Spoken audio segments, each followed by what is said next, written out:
Hey man, hold on. I gotta make sure the light right. Yeah. Hey, what's going on? It's your boy King Bear. Hey, make sure you guys check out the Match My Energy podcast. You know what I'm saying? Sir, yes, That's sir. the Match My Energy podcast. Make sure you check it out. Yes, you know what I'm sir. saying? That's magic right there. Yeah, oh it's my magic. God. It's only going up from here. Trust and believe that. Wow. Yeah. I appreciate you, man.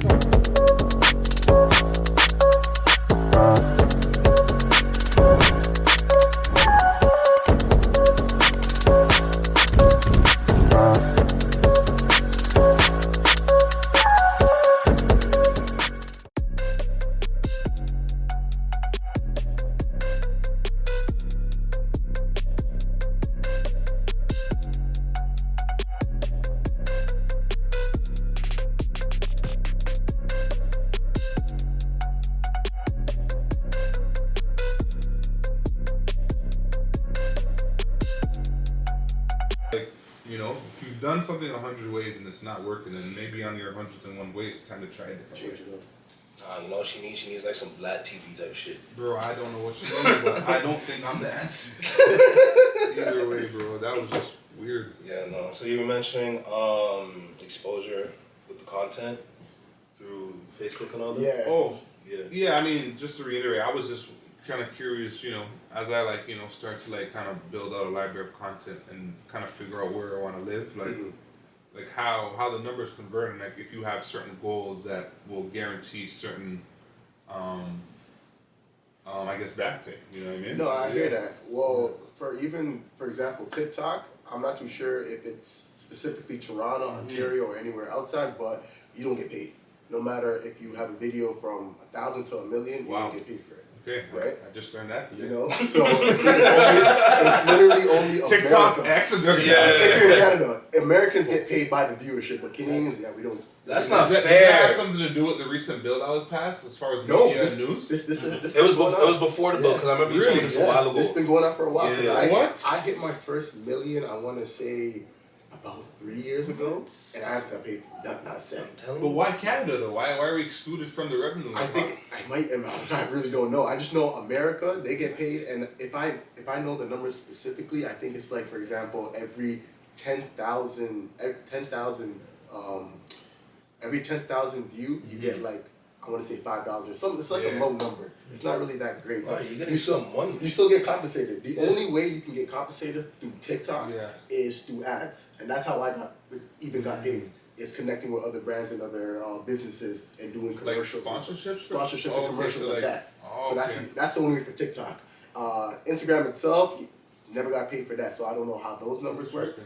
But for YouTube as well, I used to. So even I had that same stigma with, okay, if I get a certain amount of views on YouTube, automatically I'm gonna get paid. But there's a couple of things that you have to go through and a couple of criteria you have to check. For example, you have to get like a certain amount of subscribers. You gotta have your viewership to get a certain amount. I remember for me in the beginning, you had to have 1,000 subscribers and about 10,000 or 20,000 watch time overall, or 300, something like that. But the videos we were posting at the time, like for example the shorts, the YouTube shorts, they weren't counting that as viewerships. So I can post a YouTube video, like a regular 6-minute to 8-minute video that would get like, let's say for example, 400 to 500 views. I wouldn't get nothing for that, but I'll post a short and I'll get like maybe 25,000 views.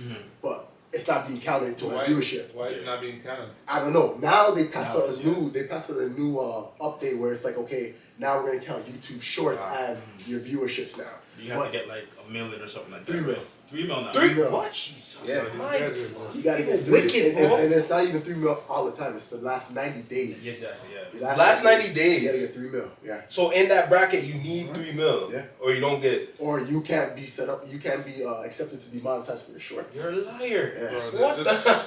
It's a lot. It's a lot. And I think they know what they're doing, because obviously 100%. I feel like, especially after COVID or even during COVID, the boom for social media and content creation has gone skyrocketing. That makes sense. You know what I'm saying? Because I know if I get to the point where, okay, I'm starting to be monetized, I'm starting to get money and everything, that's kind of an indication for myself. It's like, okay, I did it. And I'm here and I can kind of continue on because I went through all these steps and hurdles. So after I came out outside of that, okay, now let's start to actually do something for where I can make this a living. I mean, that's a different kind of accolade. It's kind of like self-validation. Exactly. Yeah. Literally a self-validation. God damn. Those numbers are crazy. Well, no, yeah, I'll sit here, but it's tough. It's Like it makes sense for Americans, yeah, but for us, it's like it's definitely more But difficult. I wouldn't say it's that tough because it's like you still have the opportunity to get a lot of views. It's just a matter of who's seeing it. You know what I Absolutely. mean? So like even for me, I remember like I would do a bunch of bullshit on TikTok, but like stuff I would post would actually end up getting a lot of views. Yeah. Because it's more so about like what the content is, what hashtags you decide to use, somewhat of when you decide to post, but like it's kind of here or there. Yeah. And like I would just check back, and all of a sudden I have like 2,000 on it, 4,000 on it, whatever. So I'm like, okay, if I took this a bit serious, like a bit more serious, made the content quality a bit better, it would have taken off. Absolutely. What you see on the right side. you know, but too, like the left side is more towards the university, so I doubt you're gonna see anything. You know, but like the right side, that's what you're gonna see. Like you see like a 1-2 deer, you see a bunch of squirrels. I saw a chipmunk, bro. I saw a chipmunk. Before that, you never seen a chipmunk? No, I mean Alvin. Oh man. That's an outfit. I knew that was coming.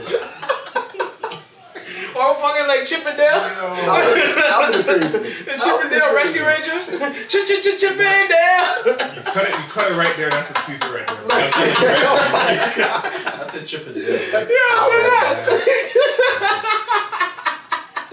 This guy's talking about Blue Jays and chipmunks like they're dinosaurs, right? They're really exotic. I ain't seen that Chipmunk, shit, bro. bro. No cap. That's crazy. Gosh. Oh, nah, no. I feel like most of us would have seen that on like an old field trip or something. Literally. Even on the road I sometimes. promise you. Bro, like, did they just keep you guys inside? You're saying you I did. mean, we went on field trips, yeah, but like we went to like the farm and everything, got like strawberries and grapes or whatever, like. But that like I said, zoo not really. You know, like I'm pretty sure like I went to African Lion Safari, but I didn't go there to see no bird.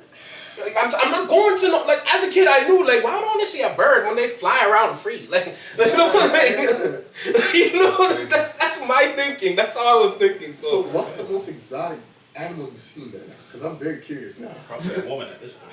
Yo,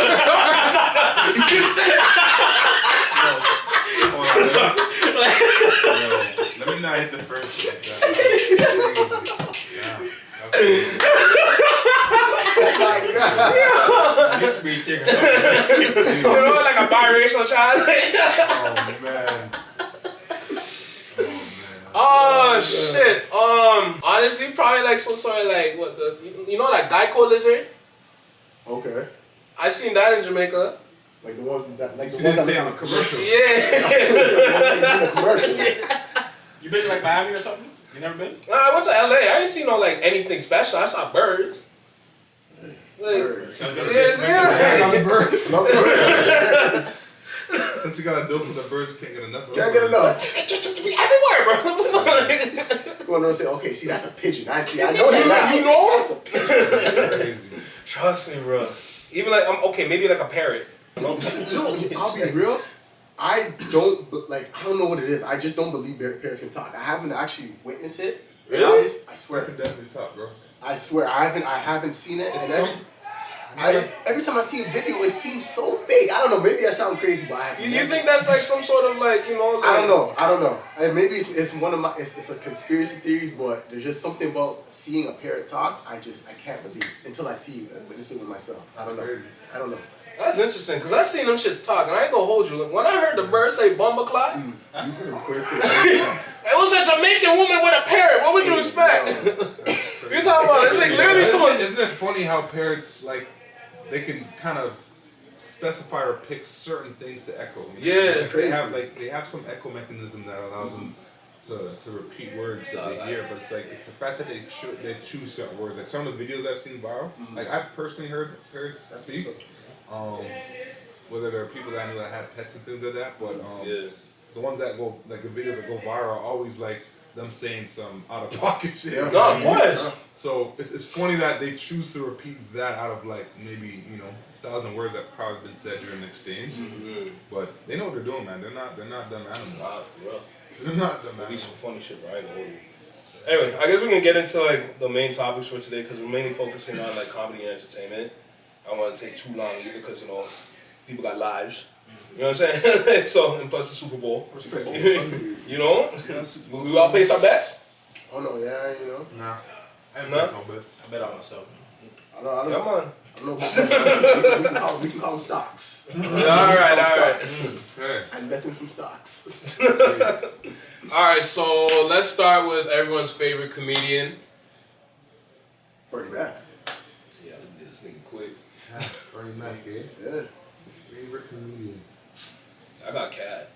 Cat Williams. It's a little tough. It is tough, man. Kevin's definitely one of them, but I don't. Hart? Yeah, of course. Damn, I you feel said how you both. feel is your business, but that's me. That's the number one. That's like I'd say my top, like amongst the ones. Okay, as long as it's not one. I don't know, cause I watched like a lot of them, man. Like Dave Chappelle's up there too. Yeah. Okay. I was just supposed to say. This dude, was it something Hennessy? I forgot his name. Okay. But like he's one of them as well, and then Chris Tucker, like back in the Oh days, yeah. was also one of Chris them. Tucker's So it's heavy. like, Yo. It sounds like you have like more of a Mount Rushmore than just like that one person. Yeah. It's tough for me. Yeah.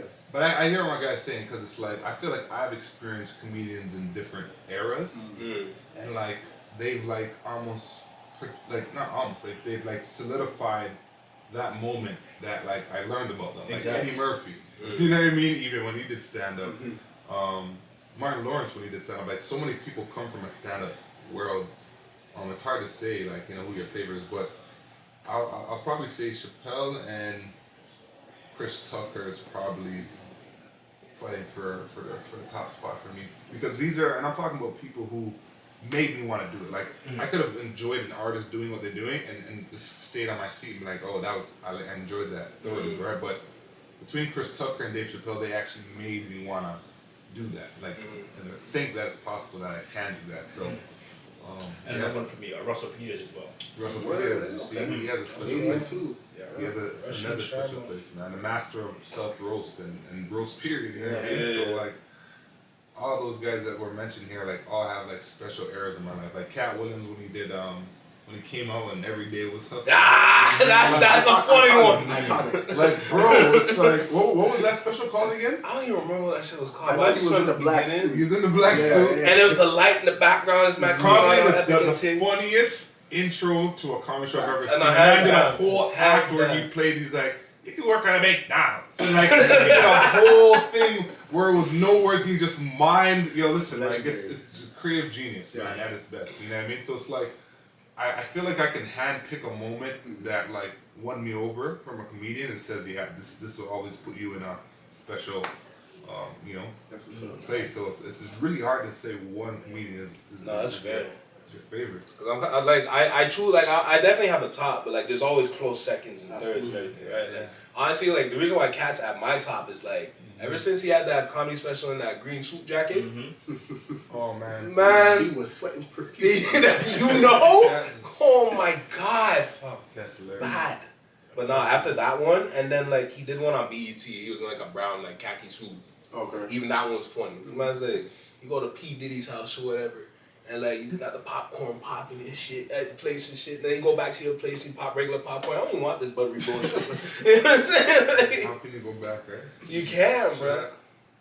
Crazy, man. Honestly, even like for Bernie Mac, you know, like when he like his first stand-up special, Def Jam, when he say he ain't scared of you motherfuckers. That was his first? That was Yeah, his first. that was his first. Swear. Yeah, man. That's what Trust put me. him on the map. Okay. Because I remember that episode vividly, because all the people before him were trash, and people were booing everybody. Yeah. That's why he came out saying, "Oh, I ain't scared of you, motherfucker." You know? Man, let us know from the top. Man said, "What if they put pussy in a can? Niggas be stealing that shit in the grocery stores and shit. They getting pussy by the pound." Pussy by the pound is crazy. He had another bit about like he had like a slow, was it a slow cousin or a slow nephew? Oh my god, bro. Yeah, no, that was Even like you were saying The before. milk and cookies. The milk and cookies. Him downstairs. like honestly, I think he literally like described like Bebe's kids. Yeah, literally. Like, Literally. holy shit. Like honestly, like like fucking, sorry, not to cut you off. Yeah, you go. There's man's like Eddie Griffin as well. And that's very one slept named on. like Arnett J. You know Ernest J? Come on now. Come on now. Ernest J's a heavy one, You bro. get That's me? like my close second right there. Oh, and then this man, what's his man's name? The one that was in the group chat, the D's brother. TK something. Yeah. Oh, Yeah, How you feel about Gary Owen? I haven't I'm not watched gonna him lie. stuff. I In like movies, I fuck with him. He's funny. He's He's funny. accepted by the black community. You know what? He has the he pass. is, The he white is. guy. He has the He was in a pass. lot of like Kevin Hart movies, like Think Like a Man. Yeah. He plays like the supporting friend. Like he's really solidified himself in those He's- kind of yeah, roles. he's He has funny. his own podcast as well. Seen some hilarious bits on there as well. But yeah, man, no, Gary Owen's a He's pretty up there. respectful comedian, Yeah. in my opinion, man. Even He's like, funny, and he's not afraid to be himself. You know what I mean? Yeah. And speaking of other white comedians, a guy that I've been into lately is Matt Rife. You guys heard of Matt Rife? Yeah. He's not bad. He's not He's from on Wild 'N Wild 'N Out. Out, no? Yeah. Yeah. He's in Wild 'N Like Out. a season. Oh, No, like he an was. official Like roster before now? he Or was- like a special No, he was in. Before he was there. Yeah, before he Yeah, was. before Oh, he stand up. Yeah. He was one of the. Yeah. I think so. That's where I know him from. Exactly, yeah, me too, I me didn't too. know him from there. Yeah. Because I probably not that I stopped watching Wild Out, but like heavily, like consistently. Yeah.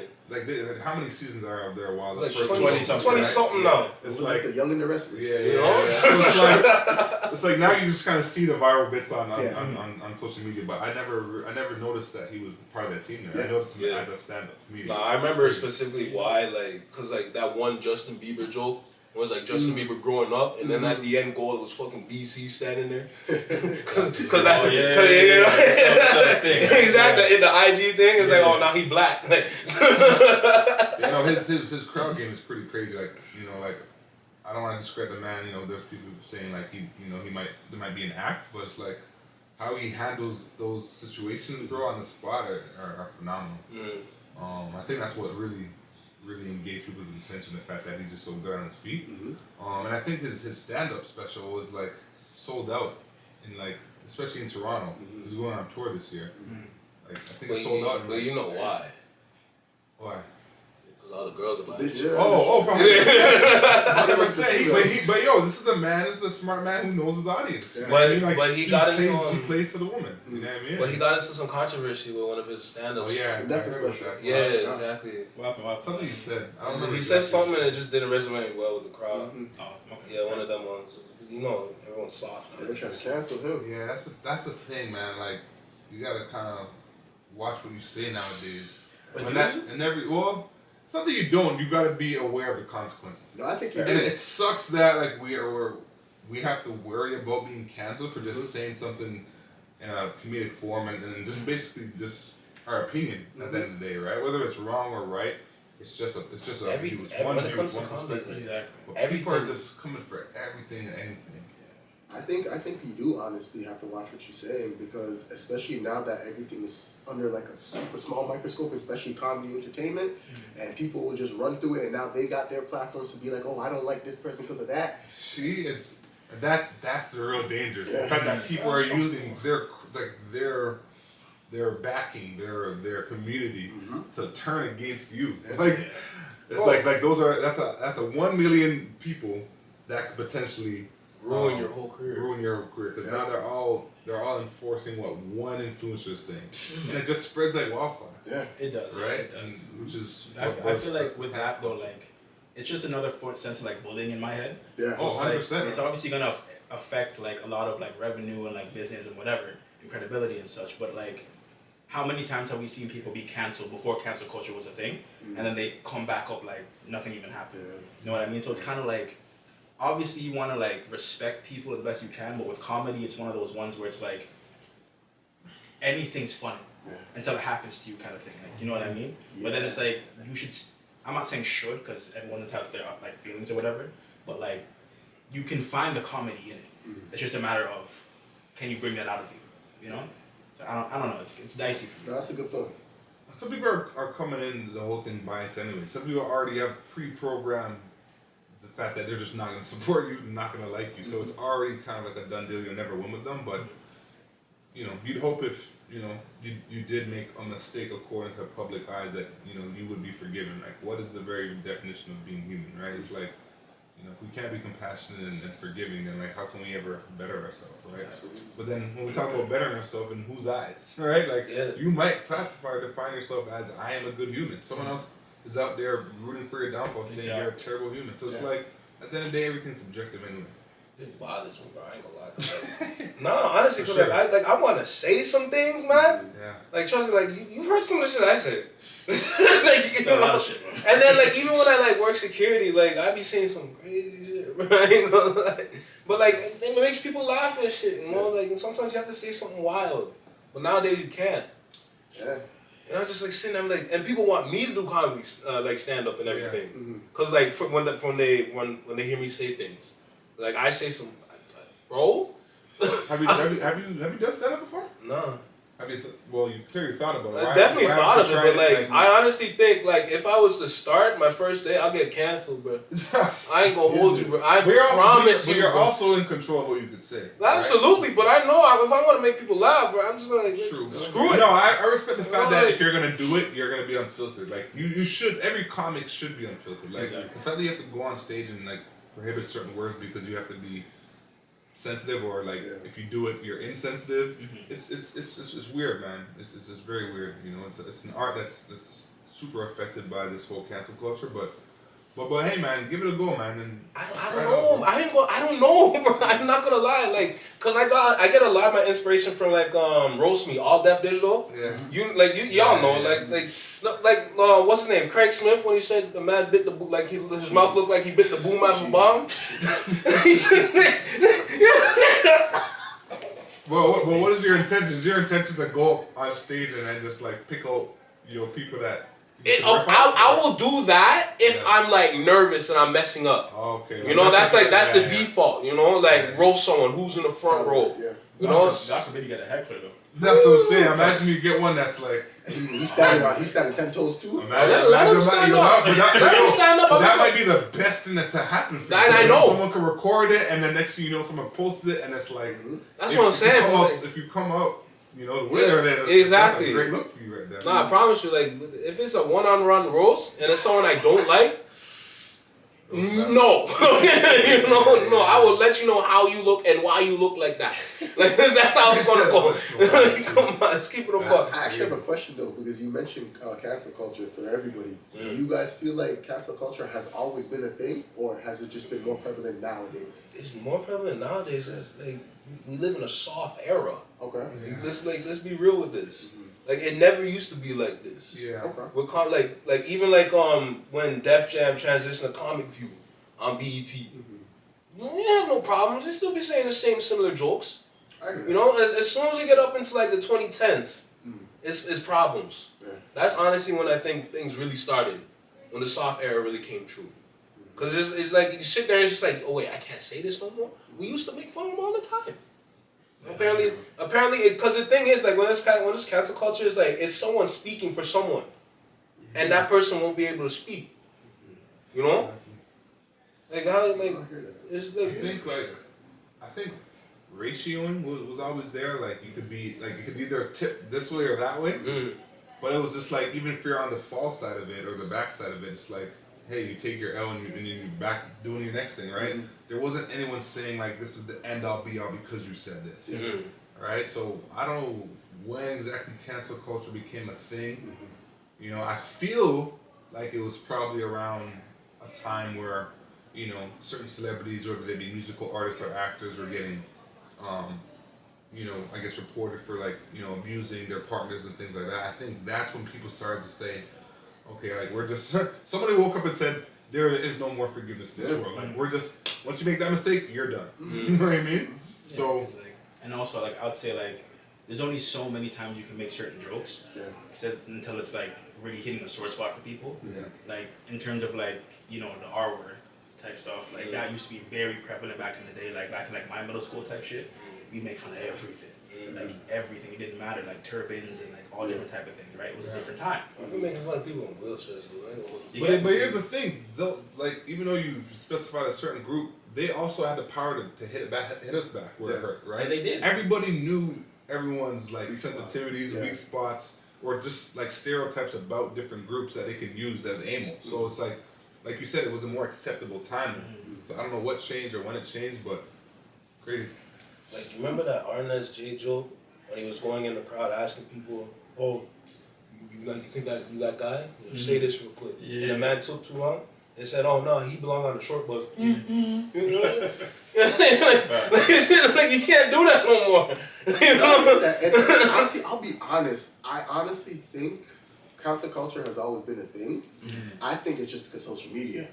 Oh, you think That's so? The reason why is because I feel like a lot of people always had their negatives or their bad thoughts about an actor or celebrity, whether you see the news or whatever, or any connotation.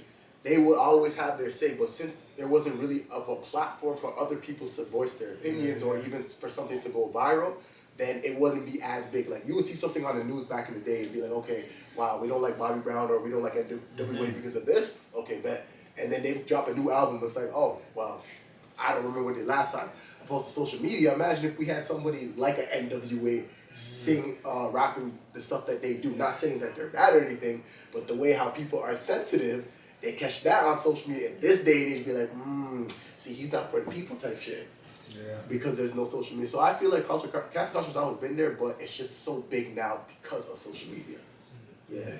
And it's like, a way you can look at it is like, on social media, everyone really feels like they have like the voice. Exactly. Not just a voice. Exactly. You know what I mean? So it's like, it's tough. And all it takes is literally two people to have the same opinion about something, whether it's negative. That will grow to 4, to 10, to 20. And then it just goes, and people will start getting more of a confidence boost with, oh, well, he has the same opinion as me. Well, you know what? I'm going to harp on that too. You know? So let me ask you guys this then. Obviously more on the personal side. You don't have to specify who or what, but like, have you guys fell victim to cancel culture personally? Oh, hell yeah. And I don't mean like you get canceled. I mean like, have you partaken in canceling someone for whatever reason and actually reverse that, like over like time? myself canceling somebody else? Yes, like have you been part of like a cancel culture community and been like, you know what, maybe my bad. Like I shouldn't have wrote you up like that. Like I didn't know enough about you, or like have you ever been in a situation like that where you have to kind of rewind a bit and be like, you know what, I'm here I am falling into the same thing that I wouldn't want to happen to me.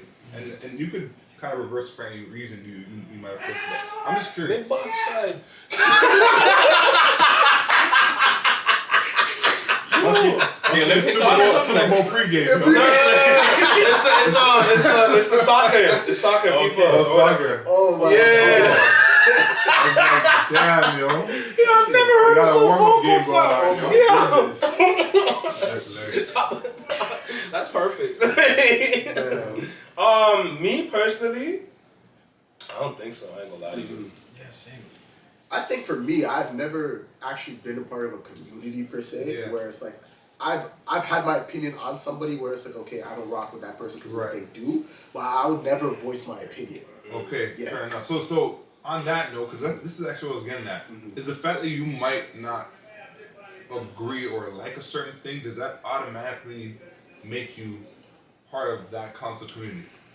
Because if you're not supporting it, are you? I think it's kind of how you go about it. And I think it's kind of how you go about it, because I feel like, for example, if you're a person that has, let's say, your morals, right, and there's somebody an individual that's doing something that you don't personally agree with because it doesn't follow your moral compass, then I would say at that point you're not doing it for the cancel culture. But if you're just doing it because, oh well, said person doesn't like them, or you know what, I never liked them either, and then you're doing it because of that, I think that's where it starts to get a little gray area-ish. Fair enough. And it gets complicated because now when you think about cancel culture, you have to define what it actually is. Like, do you have to be an active person saying negative things or supporting a certain view that's like populated to technically be contributing to cancel culture, right? Like, you can really get into like the bones of like what makes it up, because like you mentioned a great point. You might not agree with something that someone does or something, so you might just be,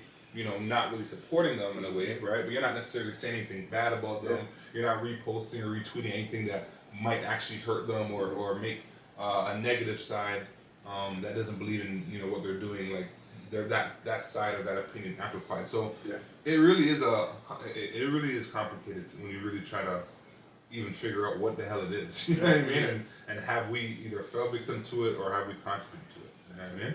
It's deep because like if you're canceling somebody, what I find like nowadays is like if you really have like a hate campaign against them, that's when like it kind of gets kind of dicey.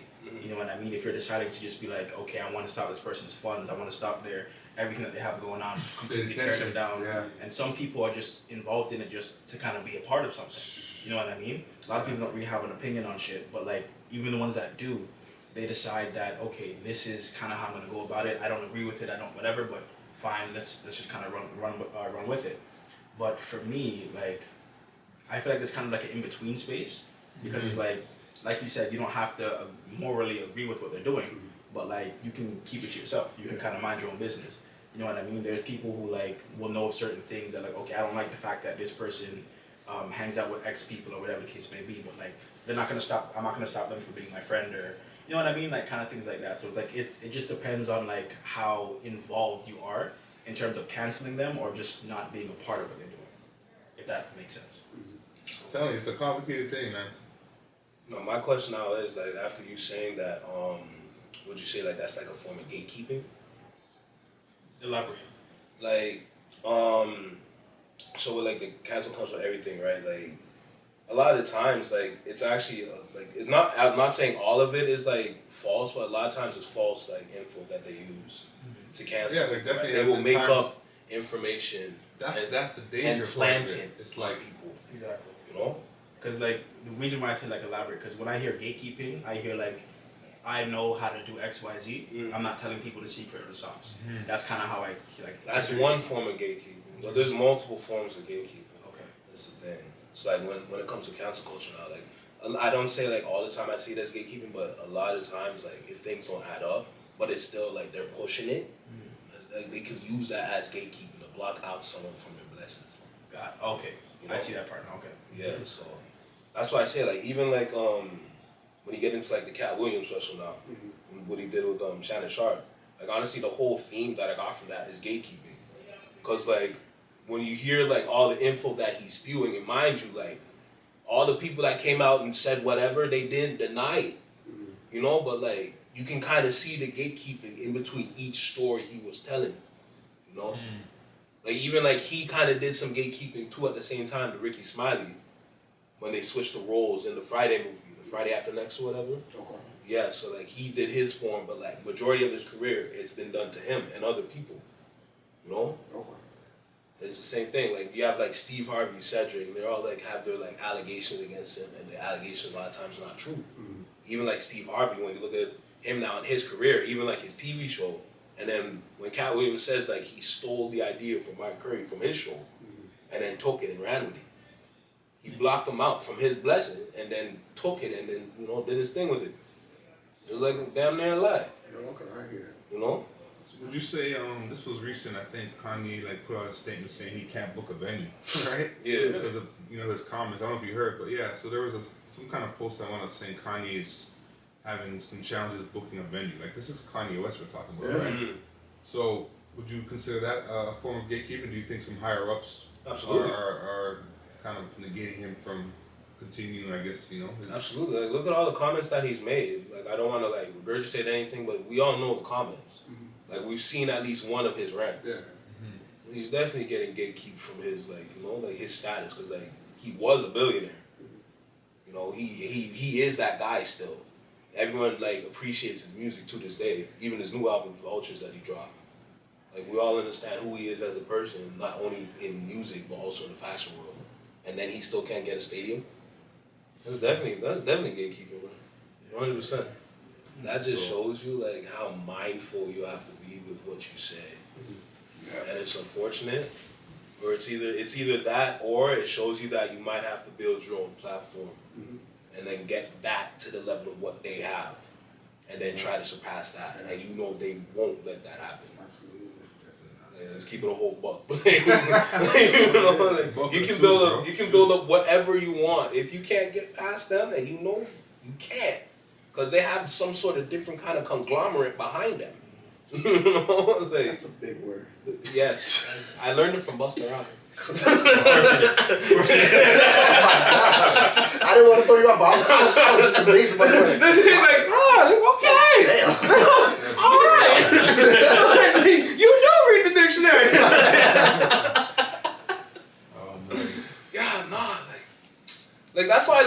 funny today, and it's just like, are people really funny, bro? Let's keep it a whole stack, like especially like we have some of our legends in like Toronto, Canada, like, you know. But nowadays, 2024, like who's really funny? Talk about Canada or just I say Canada first, then States, because States they're all over. I think there's definitely funny people out there. It's harder to find, I would say, but they're definitely out there. Like I know, for example, for me, when I grew up, it was the For Y'all Entertainments, that dude McFly, Malice. Tresser. Malice TGR. That name sounds so familiar. He has the laugh. Okay. When he tatted Secret Fridays. Even Toronto guy Cody before he did stop doing it. So I feel like back then in Canada there was a lot. Even with the Jamaican comedian, what's that guy's name again? I know who you're talking I about. don't know why I'm drawing. Senior Gumbo? Not Senior, but that's another one to add to the list. Another one? Because I know there's Tricks. Tricks. Jamaican comedian. Oh, Tricks. Okay, yeah. But he moved to America now. Yeah. Yeah. That's the thing. Yeah. Because like when he was here, like he was one of the best ones. Yeah. You know, but since he moved to America now, he's with them now because he has to break into their industry. So is the question like, how's our Canadian future looking like? For comedy, it's not looking. Well, I mean, like, It could be great. It really could.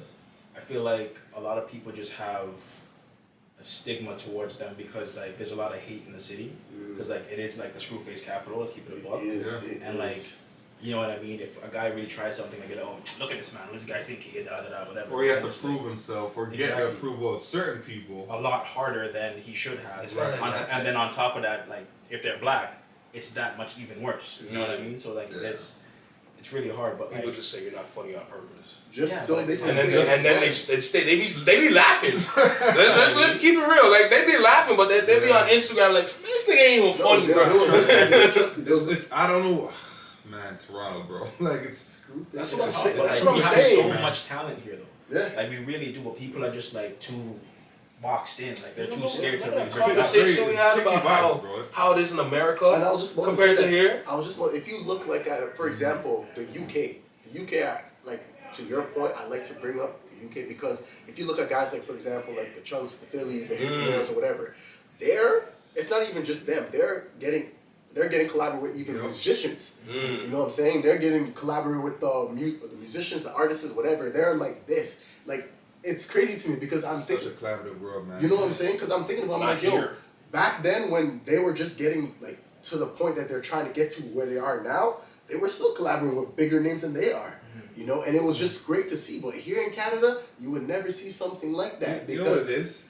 I feel like, and sorry to cut you off. No, you're good. I think it's people are threatened by either the potential of someone else's presence and what that could do if they were to lend some of that power, you know, when really it should be thinking about trying to climb the ladder at the same time. It's like people want to wait until you get a certain level, and I can understand this aspect where it's like, listen, you haven't done anything or nearly enough for me to take you serious. That's you. And Someone can make that argument, you know, that. especially someone who's put in the work and has made themselves notarized for what they do, and you know, they put their 10,000 hours in the virtual gym, or whatever. Like I don't think there's an argument there, but I feel like if people are in a position to maybe help somebody or can help someone, and they're doing it for reasons like ego checks or they believe that it's going to slow them down and it's going to put someone ahead of them. Like I think that's a very negative way to think. You know what I mean? Because like you said, like people in the States and UK are not thinking like that. They're thinking, hey, your power is my power. Like my network is your network. You know what I mean? That's my audience to yours and yours to mine. There you go, right? If we acted like that, like God knows what we could have done to just bolster the talent that we all know is here. You know what I mean? Like, right now, you can only kind of see it in pieces, you know, because it's just the truth. Like we're very cliquey of a community. And at the same time, like not to cut you off, but like it's a bit deeper than that too, because like there's always the guys that like who want to become the guys. And then there are people who love to take down the guys. You know what I mean? So a lot of people are kind of scared to be like, oh, if I really just do it, I can't just walk around doing XYZ no more. Because some guy's going to be like, yeah, you did that? Boom. Yeah, look at me now. Now I'm, whatever. Like, the man, even in America, like, the man who, like, off Nipsey or whatever, It was the next you running around talking about, yeah, it was me. It wasn't even him.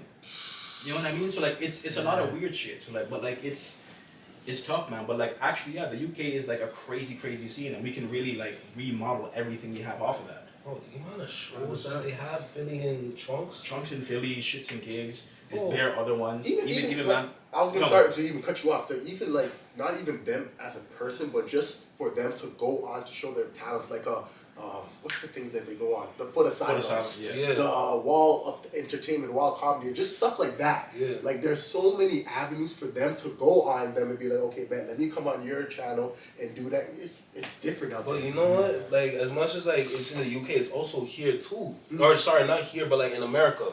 Okay. Right? Because like all Deaf Digital, like, you know, like Roast Me, Great Taste, all them shows that they have, right? I hear you. And then like there's another adjacent like channel now called Defiant Digital, where they have what's it called? They have Cancel Court, where like they take all the cancel culture like topics and they go in court, but it's a comedy sketch. Okay. You know, like it's like you're in a Pretty courtroom. funny concept, yeah. It's genius. Like I'm it not basically gonna lie. take canceled situations and turn it into like a court case. Yeah. Exactly. Yeah. So like for example, they took like the Christian Rock and Blueface Oh, to see if they situation. can like you like reverse the cancel. Exactly, to see if they can reverse it or not. You know, that's literally the whole premise of the show, and it's Yeah. genius. Yeah. Like I think they're talking about revoking someone's black card at one point. You know, if we should revoke it or not. You know, like they think it's genius, but like that's another like platform where you can see these things. Even like when you look at like AMP, Kai Snat and them. Yeah. They're at the celebrity football game. Yeah. They're there right now. Yeah, literally just they're playing Yeah. just off the content that they do, and they're just naturally funny. Like their whole squad is just naturally funny. Like they don't even try. They're just in their living room, just on their ones, literally just chatting, yapping. To even ask a question to be more specific, is you brought up the Screwface Capital. Do you feel like that's the one thing that's kind of holding Toronto especially creators back, even musicians or creators? In terms of like being scared something's gonna happen to them, or Not scared even of- that, just to be like, for example, you know what, I'm not going to support this guy because of my circumstances, the way I'm living, and I don't want to see this guy live, or I don't want to see this guy do better. well, or do better, I would say. Yeah, no, definitely. Like I've even experienced it myself a little bit too, because like I like mainly do music and stuff like R&B type shit, Yeah. and like other artists I've been around, they'll kind of like do certain things to kind of, you know what I'm saying, kind of discredit me, so that way they can kind of get up. Type Really? shit. Yes, but like in terms of that, like on a larger scale, definitely, because it's like it's changing now. I do see it because people are talking about it more, and it's great. But like we need a bigger push.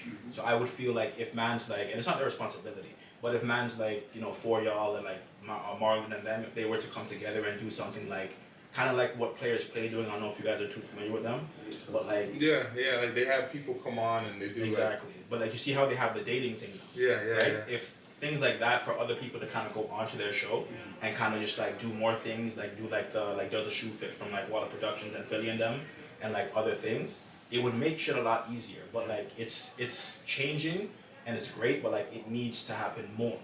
You know what I mean? So like, but a lot of people are definitely scared of like getting passed up by other people because here there's not a large audience. So it sounds like you're saying like the people that are in the biggest positions around, I guess, our community, you want to hold them accountable. Not necessarily. For trying to like encourage and change, or they could, like if they decided to go that route, it would definitely be beneficial. It's not their responsibility, but if the people who aren't there yet, who are trying to get to that level, decided to say, okay, like I don't care how big you are, like I can help you get bigger, and with me being alongside you, I'll reap some of the benefits too. You never know, I may post something, you have like 2 million followers, whatever, I post one thing now, I have 6 million. You're gonna start hating me, or we're gonna start working harder together. You know what I mean? But that will never happen because like it's just like ego trip. I wouldn't say I would never happen because like it's slowly starting to happen more. But like it's very, very gradual, but it can get there. But I fear that like it's gonna take too many generations until it actually gets there. Yeah. But that's not guaranteed because they can mess up a whole generation. Exactly. You know, and that's happening right now. Let's keep it. You know. I feel like if just people just need to like, I'm not gonna say people need to, but it would be great if people decided to get more serious about their craft and then get more serious about collaborating, and then things will kind of flourish. You We think have that's, too much potential here, and that's not enough. but do you think that would solve the problem?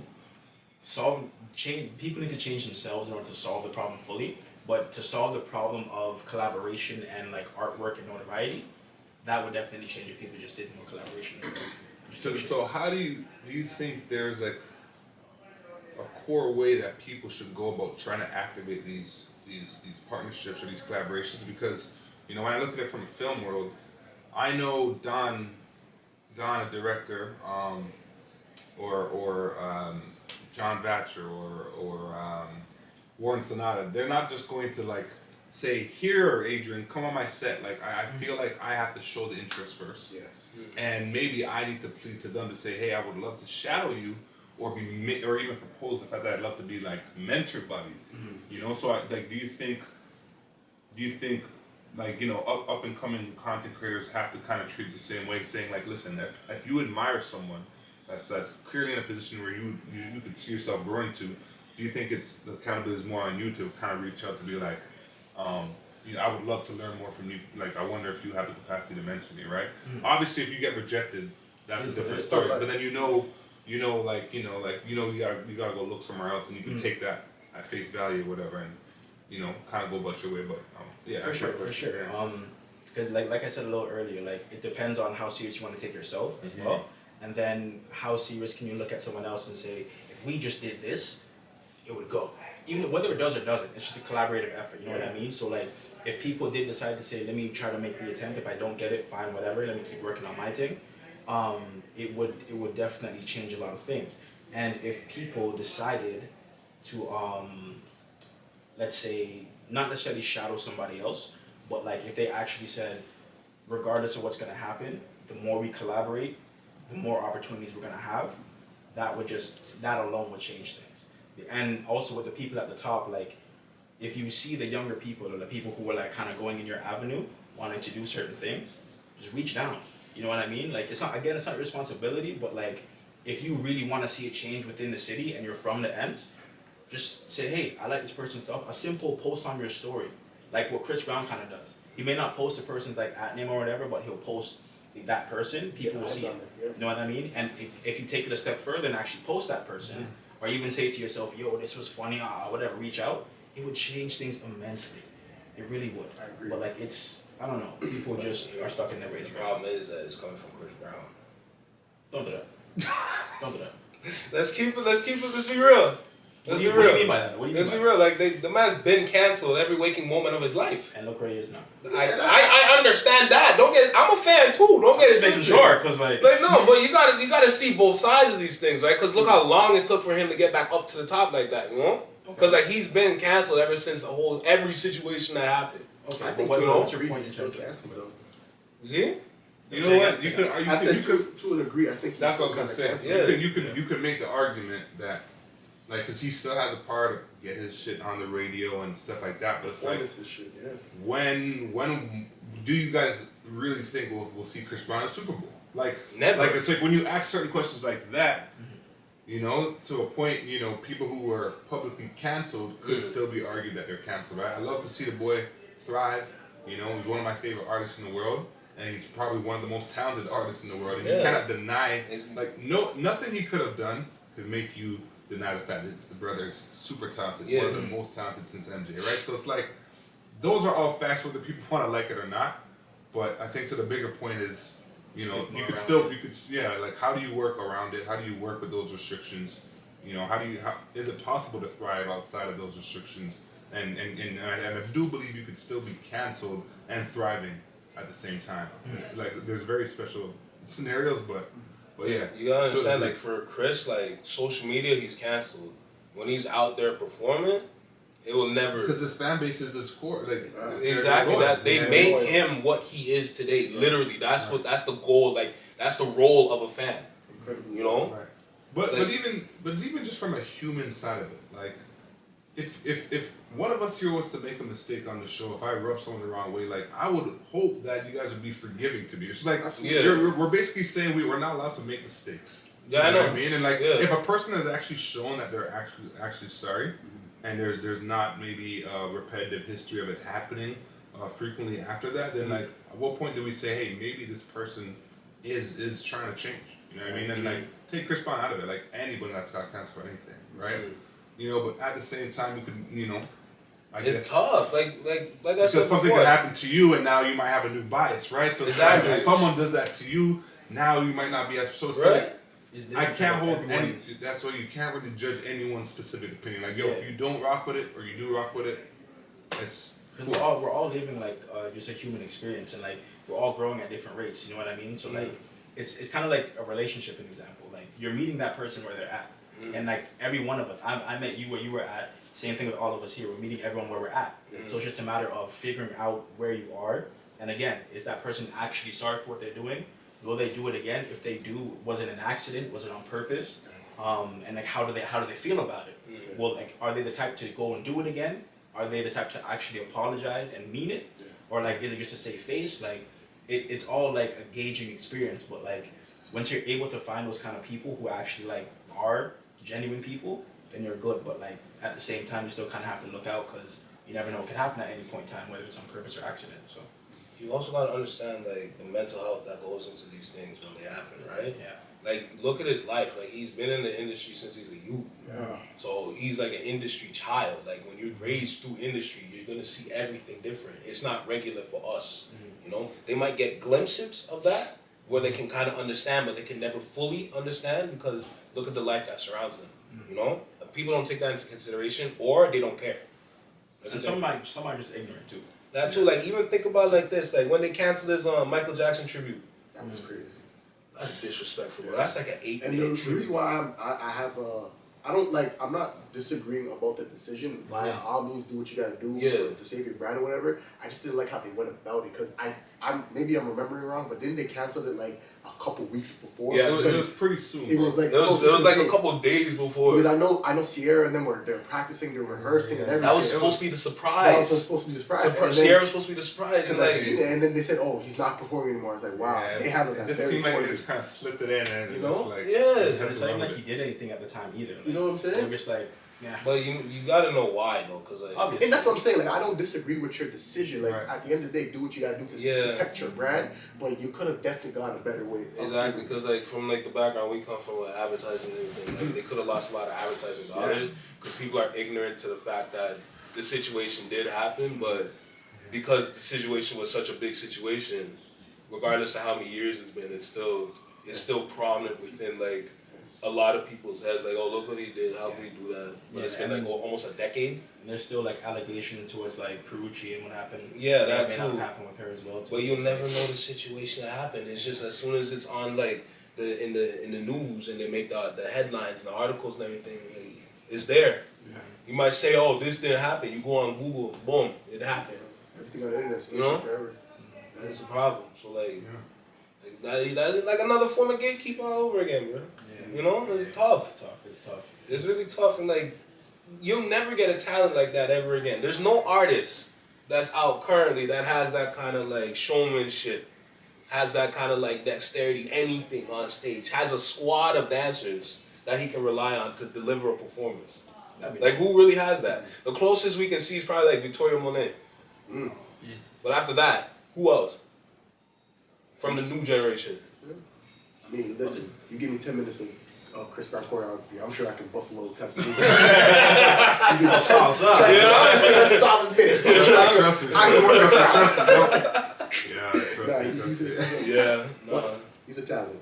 It's tough. It's like you sit here at the time and just you really have to really sit back and really figure out what you have to do for everything that you like, you know? Yeah. Like comedy, like, you know, music, like even when you put out like your series and movies and everything, like you really have to sit there and say like, okay, how are we gonna go about this now? Like, you gotta run down your list, and then that list needs to have a list, and then that list have to have like 3 extra lists under it. You know, like it's like a pyramid. Yeah. You know, you have to sit back and be like, there's a lot of hurdles I gotta jump to get this. You know. But if you don't do it, someone else will. That's true, but we do live in a very lazy like world currently. Yeah. It's a very like everyone has a short attention span too. That's why we have reels and shorts. So yes, someone could jump in and do it, but it's highly unlikely a lot of the times. I ain't gonna lie to you. Even like my my comedy idea, like I'm pretty sure I'm playing the comedy show to everybody at this point. I just haven't done anything for it yet because I gotta get the people together for it. But like even that, I have to like sit back and make sure like okay, because the only way for this to work is that we cannot hold back on our jokes. Like let's be honest. I'm right there. I'm right there with you, bro. I promise you. But the only way is that we don't hold back on these jokes. If a man is short, like you know, like we gotta make sure. You know, but like egos have to be in check. Like you know, like honestly, like when I do put the show together, like if it actually happens, like I'm pretty sure I'm gonna have like 4 or 5 like disclaimers. Then people know, like, yo, if you, like, it'll be a disclaimer, like a regular disclaimer. The second one's like, okay, so now that you read the first one, this is the second warning now. And then the third warning's like, okay, bet. So now that you understand that these are warnings, we need to understand that if you are not right in the head or you, like, soft, this is not for you. Like, you gotta let them know. Boom, the show starts. First joke goes by. Now that you saw the first joke, you know, check in like, are you you crying yet? You know, like, but you have to. Yeah. You have to, because if not, then people gonna look at it like, how could they say that? Absolutely. You know, like, so you have to take those kind of warnings on. Yeah. And when I explain that to like regular people, they're like, you don't have to do all that. I'm like, yes, you do. What are you talking about? And you can make it funny too. Like, it is still a disclaimer letting you know, like, this is not for the faint of heart. You know, like, but you gotta do it. Honestly, so like, that's the thing. Like it's gonna be hard to get all them people together. I ain't gonna lie to you, because like I'm pretty sure we only have 4, and I put that message out like 6 weeks ago for everyone to see and for everyone to book off the days. Was I don't know how it's gonna go, honestly. Like I give people like what 3-4 weeks in advance the first time. I'm like, all right, cool, didn't work. We did something else. All right, cool. 6 weeks this time. It's not looking friendly right now. You know, and we're supposed to film that next week. Oh wow. Yeah. So I don't know when I'm gonna get that done. But I honestly tell people like, yo, if we do it right, I see places like 6 buzzing on and picking it up and putting them clips and everything. You know. Like they take like a clip from the whole like episode, like, oh shit, is that funny as hell? I honestly see that, because look at all the things that they post on 6 Buzz. They post some foolishness, you know. So give them some foolishness to post, and you know, it's that simple. It's really that simple. Like the difference is like it'd be curated foolishness. Yeah, you know what I mean, like a controlled chaos kind of thing. Of course, something to really like have the people's entertainment for real. Exactly. You don't want to throw like the worst shit in there. Like, how could they say that? And then people in comments, yeah, well, how could they say that shit? Like, nah, bro. Like, give them something like they can digest. That's funny, and then bring that crowd into like the platform, and then go from there. It's kind of like playing off the concept or the philosophy that like any publicity is good publicity. Yeah, exactly. It's like a big platform or social media page like that knows that they're going to profit off the people that disagree with what they're posting and the people that agree. And what does that cause? It causes controversy. Yeah. Right? And then when you start going that exchange, that is what they count. They count on the chaos of the controversy to blow up their shit. Yeah. Right? So who knows? They might even find something that's directly in the middle, knowing that it's going to be both sides fighting. And I know I'll say something directly in the middle. I promise you that. You don't have to worry about that. I'm waiting.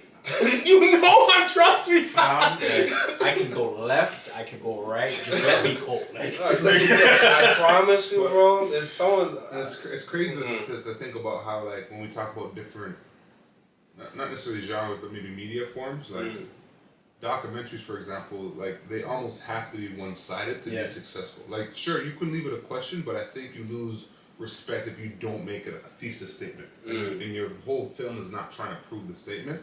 So it's a little different. On social media, you can kind of go back and forth, and you could support this side and jump back on that side. But like, you know, when it's talking about a documentary movie, for example, it's like you almost have to kind of plead your case and show why whatever you're saying is the way it is, right? You know, because the goal is to try to maybe push that narrative, right? So if you're not showing things that support it, then you're gonna have more people disagree with you than agree with you. So we have all those conversations, but I'm like, why don't we go on live and have these conversations and never go on live? And I'm just but like, you don't really pitch the idea that often, though. I know, cause like I remember the first couple of conversations. I'm like, oh, it would be nice if we went live with this, eh? Nothing. They continue to argue. It seems like to me, for the last 5 minutes, y'all have been giving them the forewarning. Yeah. That someone in this magical group chat, I'm not in it, so I don't know nothing about it. But one of y'all getting canceled. Somebody's the problem. There's your warning. And yeah, I have a lot of people looking and saying, no, I know they ain't talking about me. They ain't talking about me. Oh man. That's crazy. Nah, it has to be done, bro. Because if you're in a chat, you're just there in the background, like nah. It's funny because I'm usually that guy in the background just listening and shit. But it's not even like if you're the guy in the background. Like it's more so like if you're a part of the conversation every now and again. But when it comes time to like this is the day for XYZ. Oh, I have this going on. I have that going on. Yeah. We all have shit going on. I know. You know what I mean? So it's like, come on, like even if it's like you can't come every single like week. Yeah. Come once a month if that's the case. Yeah. You know what I mean? No disrespect to nobody, but it's like if this person is someone you really call your friend, your brethren, or whatever, act like it. You know what I mean? It's his business, yes. Like it's not their responsibility to make it happen. But if this is your brethren, why would you not come true? Right. I've only known Randy for like 5 months or so. I guarantee I've been here more than the majority of his friends. No, I hear you. Yeah, that's just with life. You said it too. It's like if you truly want to do something, you're gonna find time. You'll make the time, man. It's like that's what I'm saying. Yeah. Absolutely. It's like even when you're talking to a female or whatever, like if you chill with them, you're like, oh, I got this, I gotta do, but I really do want to chill with you. No, you don't. Yeah. You don't make time. That real shit, man. Every answer is an answer. Even every no answer is an answer. It is. You know what I mean? So as long as you understand that, you just gotta move accordingly. Absolutely. I feel like we've gotten very off course. Bro, why do you think I had that commercial moment there where kind of broke the fourth wall, you know? Trying to get us back on track and shit like that. So I know the comedy aspect and everything, like you can merge that with Hollywood now. And how like they really like, they just make, things are not funny in Hollywood no more. You know how things like, you have that one movie and like you just laugh your ass off to it, you know? When was the last time you actually watched a movie like that? I'll tell you, listen, you know what? Well, if someone wants to answer that question, I was just going to say, the one thing I miss the most in Hollywood is like spoofing and parodies, man. Oh, yes. Like, we need to bring back the magic of like what the Wayans brothers was doing. In Living Color? What Rob Schneider was doing, with Adam Sandler. Like, I miss that comedy on a consistent Rolodex, bro. Like, and if I have to be the one to get back in that world, man, to do it, so be it. Yeah, you'll have to do you know it. What I mean? Like, but I do miss spoofing. I miss parodies. Parodies is just one of the most creative, most engaging, fun things that you could do. You know what I mean? Whether you're a part of it or just seeing it, because it's like somebody is paying an homage, whether you want to call it that, but it's an homage to kind of, you know, resurrect, you know, certain items in pop culture that we all liked, that represented a special part in that era, and they have so much respect for it that they got a whole team of people trying to represent it in a way that brings us back there, but also lets us experience it in a new way. You know what I mean? Yeah, So that's a part of Hollywood when we're merging, you know, comedy and Hollywood. That's what I miss. I miss like really good parody movies. Like I think they had that movie with Terrence Howard. He was like a basketball coach. Oh yeah. What was that movie? What was that movie? Something white people or something like that. No. Or Dear White People. No, that's a show. That's a show. That's a show. I'm talking about like it was like Team 59 or it's like a word and a number. And then I'm not too sure if it's the same clip. Like not another teen movie. Like that era, like you know what I'm talking about? Like those movies, man. Like they just marked a special time. The same one where it's like, you guys should win because you're black. Yeah, exactly. You're black. They're white. Okay. You're black. No, basketball. Yeah, that was his plan. Like, I think so. One of the players put that and was like, "But coach, we have no strategy. We're going to You're black. They're white." Definitely see like that. those movies, man. That just you know they kind of take the power away from the stereotypes that kind of harm us, you know, and they kind of amplify them in a way to make it more fun and acceptable. Like, even like I miss that era of movies, bro. Like just that scary pop movie and things. Scary movie, Come bro. on, Like, bro. what? The piano push You know? Bring those movies back. The thing is, like, the problem is, like, at one point, those kind of movies stop making money. Yeah. That's the thing. Yeah. So you'd have to make it in a way where it can make money again, but you'd have to, like, put in the time and effort into that. Yeah, You can't just, like, because at one point it did get silly. Honestly, it get a little silly. Like, and then in the beginning, it was like the best shit. Like, remember in the Scary Movie 2, they did the And One commercial? Yeah, that was, Come on, bro. Come on. that was the best year. When Wayne Rose left, I think that's when they started. Yeah, the third one was like that. When they bring in like Charlie Sheen and all them, I'm like, this is all right. We have Kevin Hart and Anthony Anderson. Yeah, it wasn't as potent, you know. The spoofing was kind of fell off a little bit, but yeah, man, that's what I miss when it comes to comedy and even like the shows, honestly, I don't know if everyone's gonna agree, but SNL, bro, I don't even think that's just funny.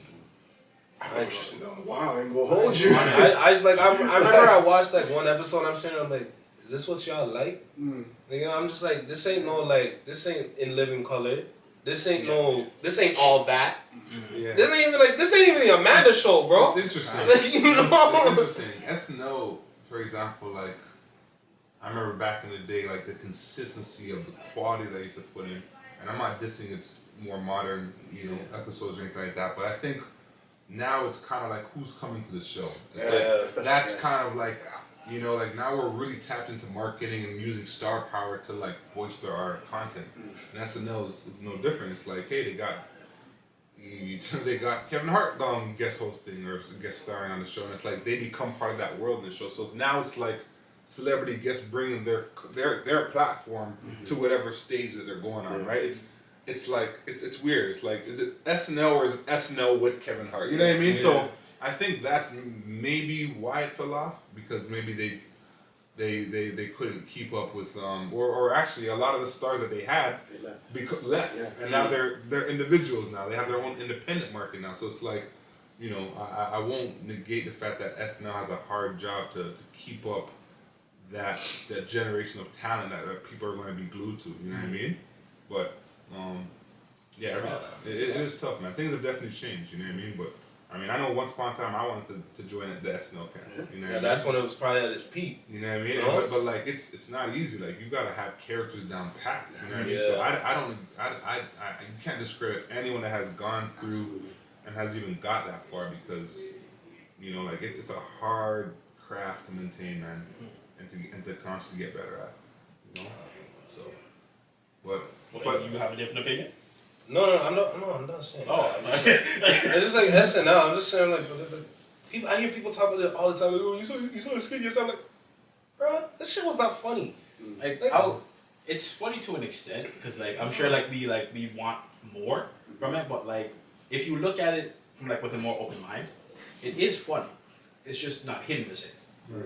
And it might just not be your funny. Honestly, it isn't. I ain't gonna lie to you. It might not just be your funny, like, because it's clearly is funny. Because it's still going, right? It's like it would have got canceled. But I think they're hitting like the overall like majority to capture that kind of funny, right? Like if a majority of people watch it and they come from this like style of living, they would market towards those people, those kind of jokes, of course, and everything. They're like, all right, cool, whatever. But me, nah. Like I'm going to Wild 'N Out, that's home for us. Let's keep it a buck. Like seeing all like DC, like Chico and Carlos, like even watching like the 85 South Show, their podcast. That's some Jesus God, bro. That's a heavy hitter right there. I mean, but you're funny, right? There might be people who don't think what you find funny. I know. So it's like we can go back and forth on this all day. Right? Yeah. It's like I might even think there's comedians out there that I like that you might not think is funny. That's right? So it's like it kind of does boil down to subjectivity again. There is hope for comedians in America, at least, because I was explaining to you before with Chocolate Factory. Yeah. Right? Like Chocolate Sundays, they bring on comedians and they have a little set. And, you see some familiar faces. Like you see some people from All Dead from back in the Chocolate Factory. Isn't that the one with the stars in the background? With the yellow little background in the back. Yellow curtain? Yeah, and it says Chocolate Factory on it. I think so. You guys probably definitely seen like you've at least seen some shorts and reels for sure. Maybe some clips here and there. But like I actually go onto the YouTube page and I aggressively look for funny shit.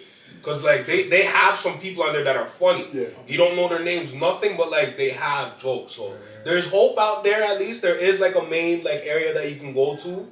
Cause like even Trix is up there too. Yeah, he has a couple sets on there. He has some good shit up there too. honestly. Like his bag, like the African accent, because not a lot of people, there's not a lot of Africans out there like that. That's his bag. People love that shit, bro. Are you talking about Comic Tricks? Yeah, comedy tricks. Oh Yeah. shit. Yeah, Word. yeah, he's on there though. Trust me. I'm literally like every night, like at least before I go to bed, I go on there just laugh a little bit before I fall asleep. Honestly, you know. Tricks is international, man. Yeah, he I has know, to true, be. He's true. been international Yeah. for a minute now. That's actually interesting because I was reading this one article about like Michael Blackson and his style of comedy, how we love it here, and then in Africa they hate that shit. They despise They it. hate that They shit. despise it. Yeah, Yeah. they despise it. They do not like it one bit. Because it's their pride, right? That's You know? That they see him exploiting the culture, Yeah. right? But there's gonna be people who maybe are not so, cultured, that appreciate it, right? For whatever reason. So it's like an artist who's not successful here moved to the UK and their shit blows up. It's just for whatever reason. It could be gatekeeping, it could be hating, it could be whatever.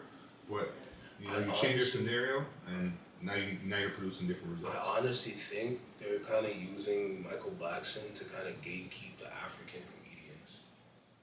Cause like you see his face everywhere, right? But when have you ever seen like an actual African comedian? Huh. You know, Rarely. you never see them. You're not gonna hear about them. But I feel like Michael Blackson, the reason why he broke out the mold was because he was doing what he was doing. Yeah, in America, yeah. Yeah. I agree, but like he should at least like go out some part of Africa, Ghana, like Liberia, like wherever, Zimbabwe. Fine, there's definitely comedians there. But how do we know he's not doing that though? I don't. What fair is I don't know. It's just like you just don't see anybody from that Like side of the anyone world. else kind of coming up behind him. Exactly right. Like it's just him. And maybe it's in progress. Who knows? But like Yeah. maybe they're on unknown platforms. I don't know. Wasn't there? I don't know if he does African content, but like Godfrey, doesn't he do like some African content? Here and there. Like Yeah, is it like? it's still 50-50. Okay, Yeah. okay. Cause he's definitely more into like the American market now. Gotcha. Yeah. But gotcha. like he's African, so like Gotcha. he'll blend it in time and time again. Okay. And then like he has this whole like podcast and everything that has to do with it. So he doesn't really have like the time. You know? That's a great point. But see, even with that though, like kind of what we were saying earlier about like bringing other people up, that would be a perfect place to start. I know. I'm not saying he doesn't, but Yeah. that would be a great place to do it. Right. He's definitely done things for Africa. He's done a lot. Okay. But like, bro, like it's about time to get some comedians, man. Like, You know what I mean? Like Africans are like naturally funny, just like Caribbeans, bro. Let's get Yeah, it up. and you like know? with like the Afrobeats movement and everything, like why not actually push that more You into know, comedy? that's a whole other like market they can tap to from Africa to actually like promote the whole like- continent. You know, do something for them. You know. Yeah, because to be fair, like, and like this is gonna be completely farcical, but like, the majority of African comedy I see is Tubi. Yeah. You know what I mean? And like, That's- and the that's- problem is like, it's not even Lord stand-up have comedy mercy. I'm seeing. They're putting actual effort into movies, and it's hilarious and It's shit. So it's like, that's where I'm seeing the comedy. Bro, them Tubi movies, my guy. Yo. They were ended up Windows Movie Maker. But or you something. see, but yo, listen, Tubi, it's crazy because like, first of all, when I made my first feature film, I had no idea it could even end up on a Tubi. Right? Like, we didn't know that was the end goal, but it is on Tubi. It's probably because we are. But like, when I compare that independent project to like the type of project you're referring to, where it's just like they had no regard for how bad a visual effect looked, Yeah. or how bad the acting was, like we didn't go in with that mindset. But Tubi understood that there are potentially amateur filmmakers that they can make money out of. Yeah. Absolutely. And they said we are going to be the house, to the point where they made enough money off that model, where now they could, if they want to, they could change up their whole game now. Absolutely. They have Tubi originals now. Yeah. Right? If they're putting their own money in it now, you can best believe there's gonna be some standards and some Yeah, quality yeah, eventually come, even if it doesn't Absolutely. exist now. So it's like, hey man, like however you get in that your bag, like you gotta give them credit for figuring out that there was a market for that shit. Call it hilariously bad, call it whatever the frig you want, there was a market for it. You know what I mean? At the end of the day, you're talking about it, right? Yeah, they're doing this job. Bro, I be thinking about the dumbest shit I see on Tubi, bro. There's some wild shit, I can't lie. Mike, no, you don't understand. Especially when they post on World Star. Because I go back on World Star every now and then. Because, you know, like That's something. Yeah, of course. Worldstar ain't Yeah, dead. Worldstar still. Yeah, Worldstar fam, I'll be still there. booming, bro. I'll be there, bro. They Worldstar still have the booming, bullshit, bro. everything, bro. They got like, What's that, the Instagram page or what's that, the website? The website. The Worldstar website. hip hop is still booming, Yeah, bro, it's booming heavy, Everything bro. are booming like no other. Like, bro, like you said, like during the pandemic, everyone's Yeah. just sitting. Like, listen, bro, like they have content creators on Worldstar now. Yeah. You can go live on Worldstar Yeah. now. You know, they still accept uploads from people. Like, I'm sure they're making money off it. Yeah. They charge you like 10 racks for a Yeah. video. But yo, they're out here, It's bro. crazy. Bro, It's Worldstar, so crazy. bro. Worldstar is Trust still me, probably bro. one of the biggest Facts. social media From all the way back websites. then till now, it's still top tier. Covering For social real. media and still having like a website platform where people go on. It's crazy. Like That's what's up. Because it's like crazy, you bro. think when Q died that was gonna be done.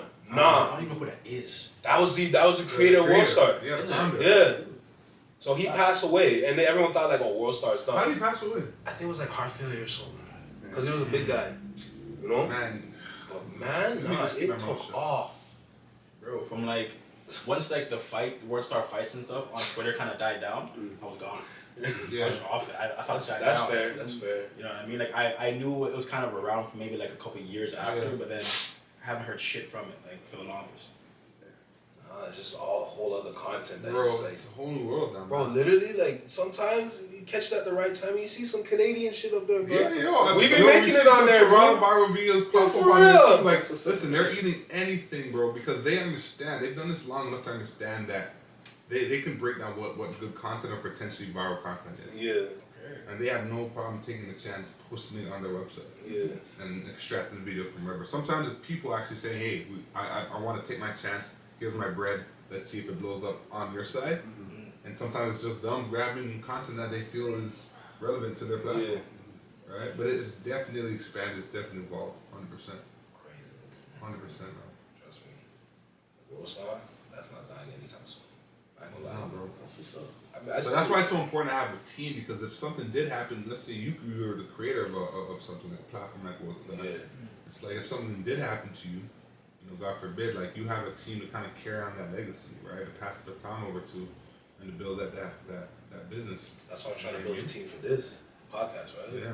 And then like if I can get the podcast like stable and running properly, then probably get into like a comedy show, you know. And then actually work on like I want to see if like I can turn the garage into like a proper studio, and probably like help other people with their projects, regardless of what it is, you know. I heard that. All these things are possible. It's just like you gotta have a squad with you. You're doing a dolo, like what I'm doing right now. Like I have to run this, then I have to do the edits, and then I have to. Well, thank you for the edit. You know, you're gonna get more. Say less. And then like my edits for my graphic design, and then like the clothing line and everything like that. Like that's almost done. 100% Like, for you me. need a team, bro. Like a team needs to be formed at this point, because like nah. It's not looking good right now. I ain't gonna lie to you, bro. It's tough. So, yeah. I guess like, cause like it's been a while, but like the final topic I say, like I remember Cat Williams from the podcast specifically, he was talking about the dress and how it's like emasculating. Club Shay Shay? Yeah, Club Shay Shay. Yeah. So like I kind of want to get into that a little bit, just kind of like end off and everything. Like I just want to see like everyone's thoughts on like wearing a dress in Hollywood and everything. Like, you think that's like beneficial to someone's actual like career? Mm-hmm. You know, like what do y'all think? It's It's a tough one. I For guess. me, it's like, it's very gray, because I don't know if it's truly a thing where it's like, yo, you're wearing a dress in Hollywood, boom, you're gonna be. Yeah, like it's a guaranteed. It's like, a guaranteed Like everything thing. is gonna be, boom, boom. You know what I'm saying? For you after that. So I don't know if it's that, but in terms of like the names that he made were, okay, Kevin Hart did it, boom, he went viral. Other comedians he named, boom, they did it, he went viral, whatever, so on and so forth. So yeah, I'll be real, I don't know how to answer that one. It's very weird. I don't know, cause like I understand what comedy is. Mm-hmm. So it's like if you put the dress on and like you really do play the character well, whatever, cool. Like you're acting, Yeah. Katy Perry type shit. You know what I mean? But like I'm not fully versed in like the stigma towards like black people and stuff putting on a dress or whatever. But like I'm not fully ignorant. I understand like it's like made to like not only emasculate us but like disrespect us kind of thing. Okay. But like, I don't know. I'd say like if you feel like you can really portray that character well, and it genuinely requires the dress, the game's a game. Right. And I think those are the key words right there. Like, does this art form or this project generally require it? You know what I mean? I think it just comes down to what's the axe? Like, what's the intention here? Like, if it's something to just do to just exploit something or someone, or just for like shits and giggles with no substance, like, I think the performer has the right to choose whether it's gonna really benefit them or does it. How does it serve them? Right. You know, like if it's embedded in the story, it makes sense. You know, cool. Like Miss Doubtfire is one of my favorite movies. You know what I mean? And Robin Williams wore a dress, and I think I can't remember who said it, but to kind of echo down, it's like I don't know when. I think the problem is somebody made it a black or white thing. Honestly, because I don't think Robin Williams ever got any type of shade for doing that, right? And but it was a bit of a different time. Yeah. So we can argue it's also that the time, right? Like it's like when cancel culture, did cancel culture always exist? It's like it's always the time, right? And social media and all that stuff. But I think once it became a specific thing that black people got scrutinized for, first and foremost, like I guess I'm curious as to like how that happened. Like why is it that when a black comedian wore it, that's when it became scrutinized, because it never was if a white artist did it, or at least I don't remember it ever being like not okay to do that, or like they're on the verge of being threatened or their career is going to turn this way or that way. So I think once it became like a scrutinized thing for black people to do it, I think now everyone kind of is like walking on eggshells, you know, and I'm talking metaphorically here. Yeah. It's just like now it almost has to make sense. Yeah. You know, because now it's just like, hey, like, you're doing that with or without the guarantee that you're doing it. Either way, it's like, do you have to do that in order to get to a certain level of success? So, yeah, and I'm sure that's something that, you know, we as artists are probably going to have to navigate at some point, right? So it's like, I think you just have to gauge every situation and be like, okay, like, what is the intent here? You know what I mean? Like, and just make your own decision based on that, because, you know, now that we have public scrutiny, and apparently, you know, black people are looking at a little bit different from any other color really doing it. Now it's kind of like, but why is that? Like, you know, it's kind of like, why is there a section on Netflix called Black Films? Like, why aren't black films just films? Yeah.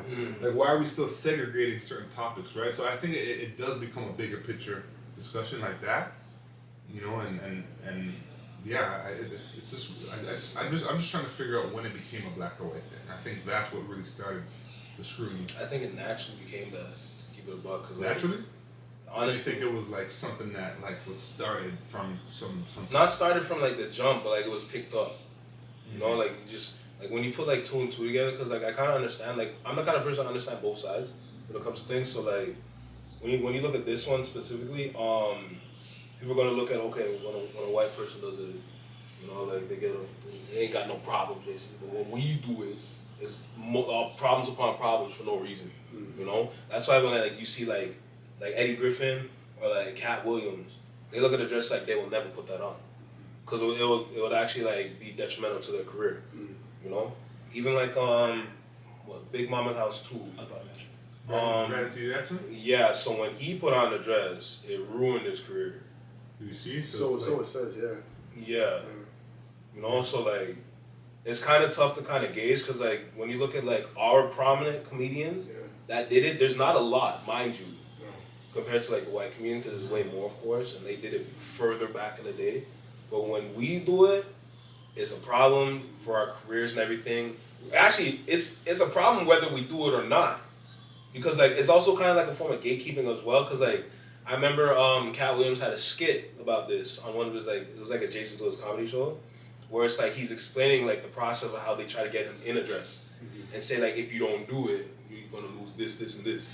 You know, that's like the kind of like the black side for putting on a dress. You know, like it's tough to see, like, cause like once you bring in the race, it's hard to see, cause like it's like they do it, we do it, problem here, no problem there. And it's like your decision is like clouded, cause like what if it is good for you?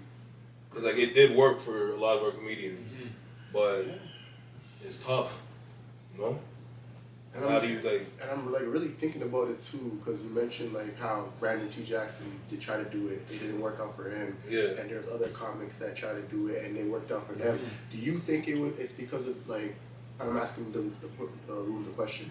Do you think it's because of the status they might have been at? Like for example, Brandon T. Jackson is as talented as he is. I don't think he was a person that both white and black audiences really knew about. If you kind of knew him, you knew him, especially at that point.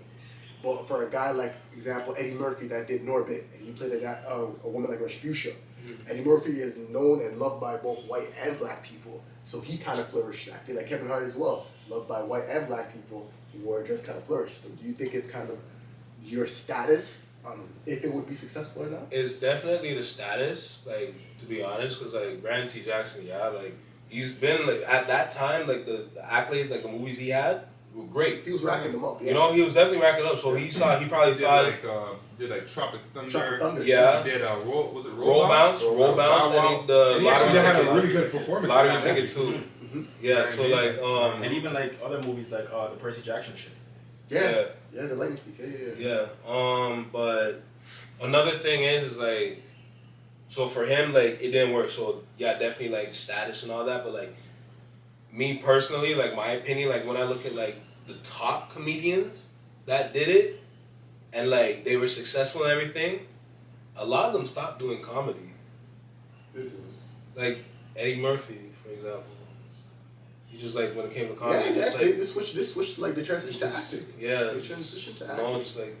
Just So felt you out think of the it. dress was like a marquee pivotal point for them to like do more serious roles? Yeah. Or transition into a more dramatic? Yeah, and then like they step away from comedy, and then now like even though they're looked as a comedian, like currently right now, if they were to tell a joke, it might be a miss. I'm not saying it would be. It might be. It's possible. Because right? Yeah. Now it's down to the specific person now. Yeah. Because like with the Brandon T thing, it's like I feel like he was on the come up. Yeah. And if what you're saying, Randy, is like you have to wear a dress in order to get or to sustain your career or to evolve it or to amplify it or to catapult it, then why did his go downwards? Like why did he have the adverse effect of wearing a dress? And if that's a thing, like if we're saying that Hollywood's putting people up to do this, why did his career kind of go the opposite way? Well, at that point you will never know because that's behind closed doors. It's just like this. Like these are all assumptions and personal opinions. Right, like based on like the information that's out there, you come to a conclusion with that information. So when you pose a question like that, it's like okay, at that point, it's up in the air, right? So There could have been like personal stuff going on. Exactly. They tried to book certain movies, and people were like, "Oh, you were in the dress. Well, I'm not going to put you in this movie because all this type of press or whatever's going on. Yeah, protecting the brand kind of thing." So like, I Could don't have know. been timing even like could have just that been, too. like, Exactly, because like maybe there was like a real like prominent black girl that he could have been perfect for, but then he put the dress on. They're like, maybe not you. Yeah. So like it's dicey. I feel like he's the one that started the dress thing, you know. Who? If I'm not mistaken, the Brandon T. Jackson, I feel like he started the narrative. Because wasn't he the first person to be like, I was doing all this, but as soon as Martin Lawrence put me in the dress, that's when it stopped. And I feel like that's when the conversation started to happen. Maybe I'm tripping. Maybe it But might I have. feel like he started the conversation. It might have reignited. Okay, reignite, okay. Yeah, I'd say reignite because like, I'm pretty sure it came up before in the past. Okay. Because wasn't like was Tyler Perry doing it before? Like Yeah. Yeah. On the plays. yeah. When he was doing plays. Exactly. When he did the plays and everything, and then like the first movie, Diary of a Mad Black Woman, and that's when it really broke out with the Medea act and everything. And it worked for him. It was great. Like the thing is, like only thing is like it's the stereotype. It's heavy on black women. And it's like it's not the best light.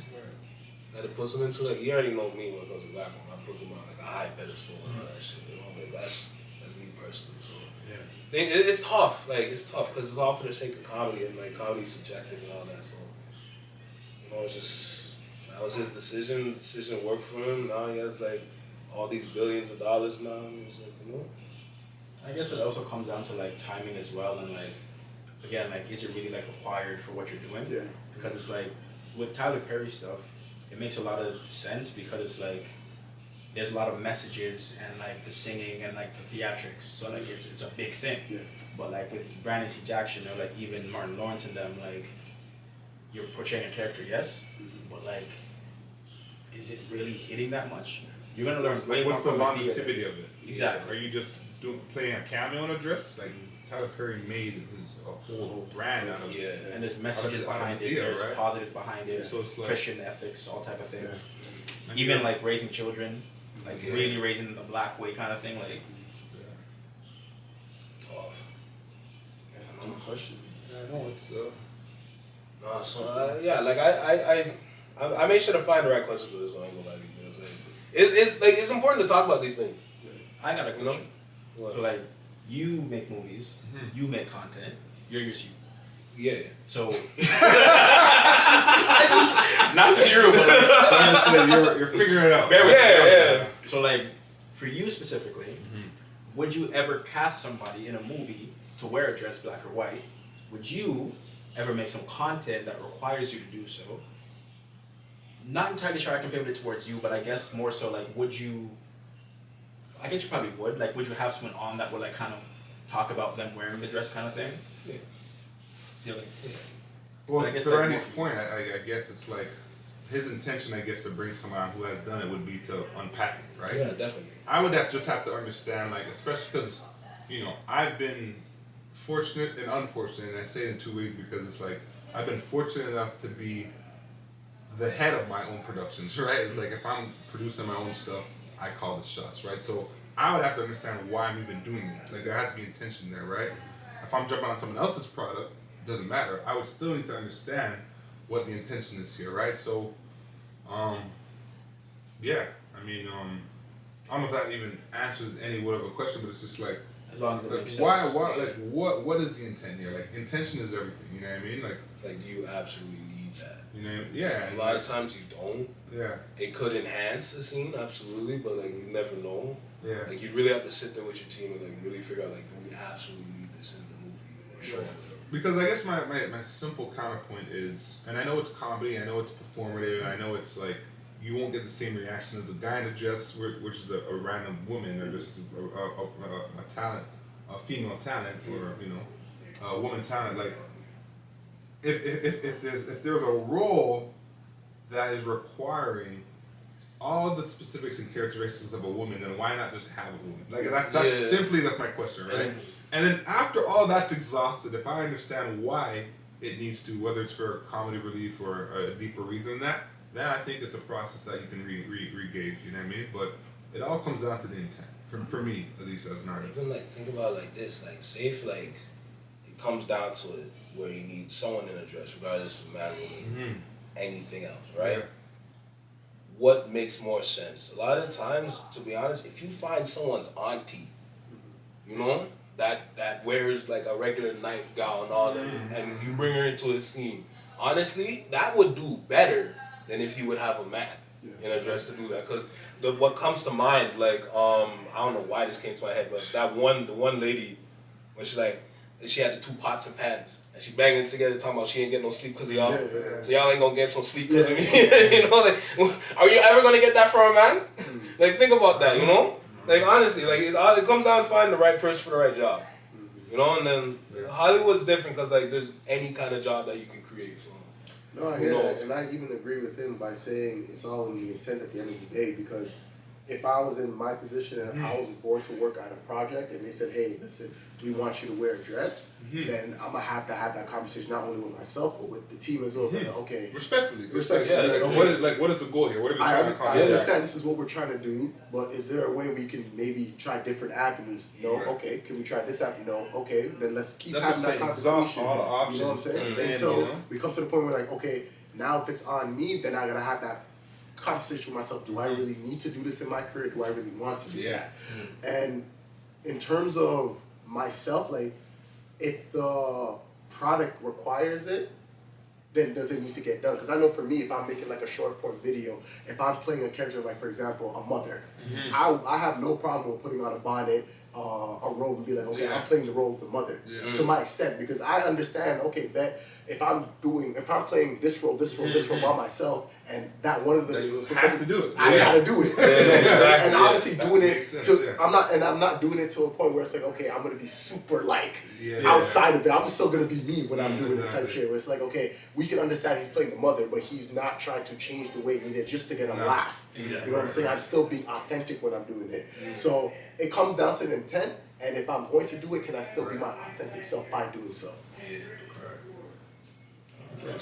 And it's really just about like gauging where you are in your career, Absolutely. your position, and like deciding how vulnerable you want to be. Because acting is a very vulnerable thing. Very. Like, performing is a very putting content out is a very vulnerable thing. You're sharing your ideas and something that you conjure creatively with the world. Like that's a very vulnerable thing. So, you know, I think it's a way to test our vulnerability for sure. You know, but it really does come down to the intent. Like, why are you doing it, and is it necessary? You know what I mean?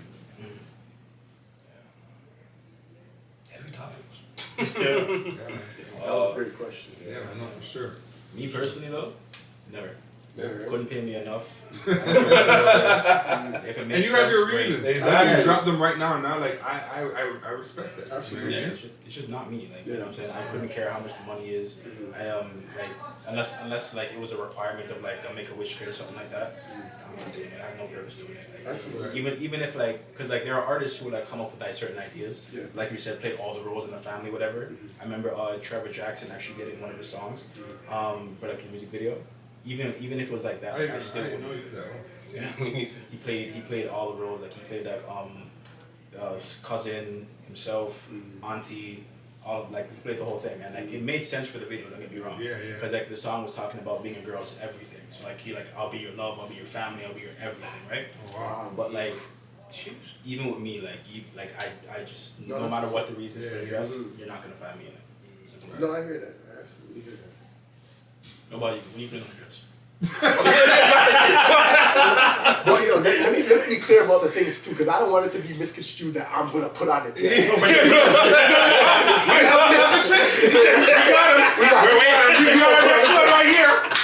You come out of dress, Let me be more clear. In terms of the content I make, like the rub and the bottom, that's as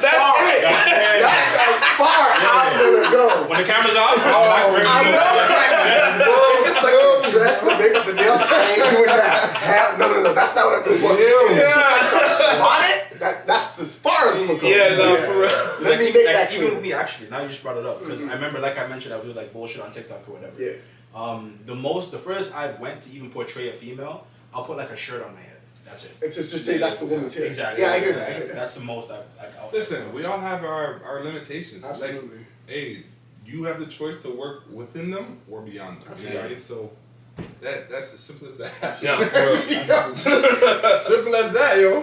If any of us end up putting on a dress, then that's your business. that's your you business. know? You know what I mean? Teach Like, his own. but, you know Bro. what I mean? Like, yeah, it's just how far are you willing to go for your art, I guess, right? Yeah. And once again, like, is there a rational for it? That's really what it comes down to. Just I'm trying to simplify everything, you know what I mean, that I do, and it's just that simple. Like, what is the intent here? Is it necessary? You know what I mean? That's all cool.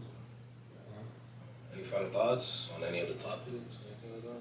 Nah, this has been a great conversation. It didn't feel like a podcast at all. I just feel like, man, I'm just kicking in, just talking. That's how I want it to be, bro. You know, It felt hella natural. yeah, honestly, that's how it's always been, bro, for all my episodes. I feel like you get the most organic responses, answers. You know, I take a similar approach when I'm doing a film. If it's a documentary specifically, especially because a lot of my documentary subjects, or at least in the past, they're not people who are used to speaking all the time, right? So you really have to paint like a comfortable world. And I think you did that, man, because it just allows more authenticity to come up. You know what I mean? But the one thing I will say about the way that you painted is that why are there no red cups on the table, bro? I haven't had a drink this whole my throat is parched, man. And I don't think you've touched that drink. Every now and again, I do it. I'm looking at it I like feel like a dickhead is that if I like do it. Alizé hypnotic? Like I'm like, yo, this is the only one man having the Don't watch me, man! Don't watch me! bro. That's was So, great. hey man, that's free game. That's I've free seen game it for you. before. He was there before. That's free game for Did he you. offer you anything? No, he did. Okay, fair enough. And I don't know if you consider me coming late. Maybe that's Let's do that. I did give the heads up saying I'm a little behind. I was I saw it. and that's me taking partial accountability. All right. Not a single Dixie cup foul. Bro, I'm trying to elevate your production. It's like the Breakfast Club with no breakfast. Oh god. Oh man. You ain't got no waffles, like. See, that's why I can't prepare sometimes, because That's sometimes, you know. Trust me. And you know what? It's on me because Mama always told me never leave the house hungry. Yeah. Walk with what you need to because it might not get provided wherever you go. You know what I'm saying? Yeah. So.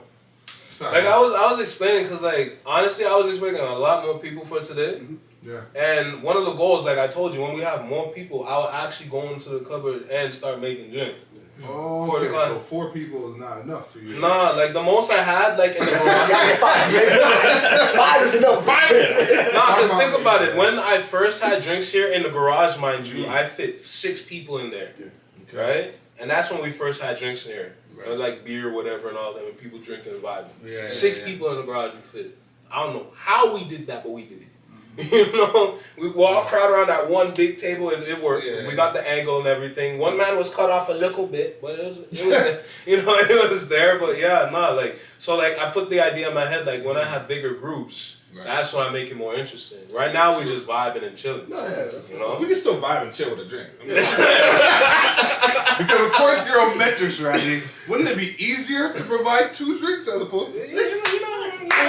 You're not wrong. Just like, I don't know. But you know what? At the same time, what was stopping me from popping at the LCBO? Right? But I'm tired of. Same way how I tell you, you bring a bottle if you come here. Water bottles, nigga.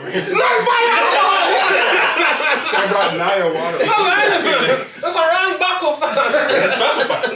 Nice stuff. You said bring a bottle. Wow. There you go. Jesus. Empty. Yeah, nah, this was fun though. Thanks for having me, man. Appreciate it, bro. Like I'm glad I did this finally, especially with y'all too.